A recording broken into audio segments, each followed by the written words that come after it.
तो भैया महज 35 साल की उम्र में वो देश का प्रधानमंत्री बन गया।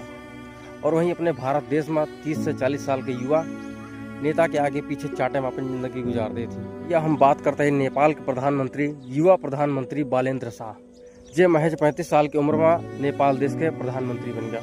और अपने भारत के जैसा नहीं ना हुआ कि क्या कहते हैं ईवीएम हैक कर लिया या फिर घोटाला कर दिया, चुनाव घोटाला कर दिया हुआ। अभी भैया बैलेट पेपर से क्या कहते हैं चुनाव होता, वो बंदा लोगों को द्वारा चुना गया है, लोगों के द्वारा ओकरे पार्टी का चुना गया है, एकदम शुद्ध रूप से उसका चुन के संसद पर भेजा गया है, प्रधानमंत्री बना हुआ है। लेकिन वहीं दूसरी तरफ अपने भारत देश की बात करा तो यहाँ प्रधानमंत्री तो बहुत दूर, बहुत बड़ी बात यह है।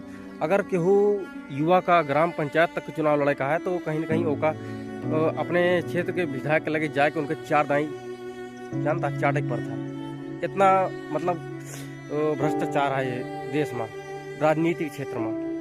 वो बात अलग है कि नेपाल भारत से बहुत छोटा है, बहुत छोटा है उसकी भारत के आगे।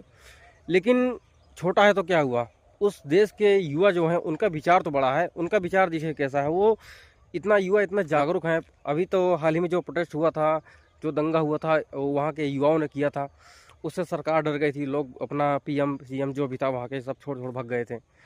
ये वहाँ के यूथ का पावर था। उस देश के जो युवा थे वो जागरूक थे, वो अपना अधिकार जानते थे। और वहीं दूसरी तरफ हमारे भारत देश की बात करें तो आजकल के युवा जो है ये एक दूसरे से मतलब नहीं रखते कि ये राजनीति में क्या कदम बढ़ाएंगे। इस देश में युवा राजनीति में लड़ते नहीं है, बल्कि राजनीति में लड़ाए जाते हैं। जब चुनाव आता है तो इन जो इस देश के युवा ना, इनको लड़ा दिया जाता है। तुम हिंदू हो, तुम मुस्लिम हो, तुम फलाना हो, तुम ढिमाका हो, तुम डॉट हो, तुम लहसुन हो। इनको धर्म के नाम पर लड़ा दिया जाता है, इनको जाति के नाम पर लड़ा दिया जाता है। तुम ऊँच हो, तुम नीच हो, साले मारो उसको साले को।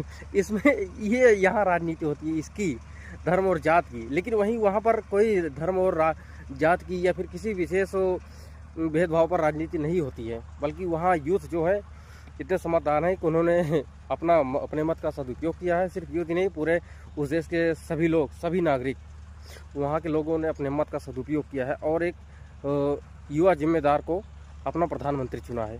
और वहीं इस देश में लोग प्रधानमंत्री क्या, प्रधान तक नहीं चुनना चाहते हैं कि जो अपने ग्राम का विकास कर सके, ग्राम की जिम्मेदारी उठा सके, उसको मतलब प्रधान तक नहीं चुनना चाहते हैं। प्रधानमंत्री कहाँ से चुनेंगे।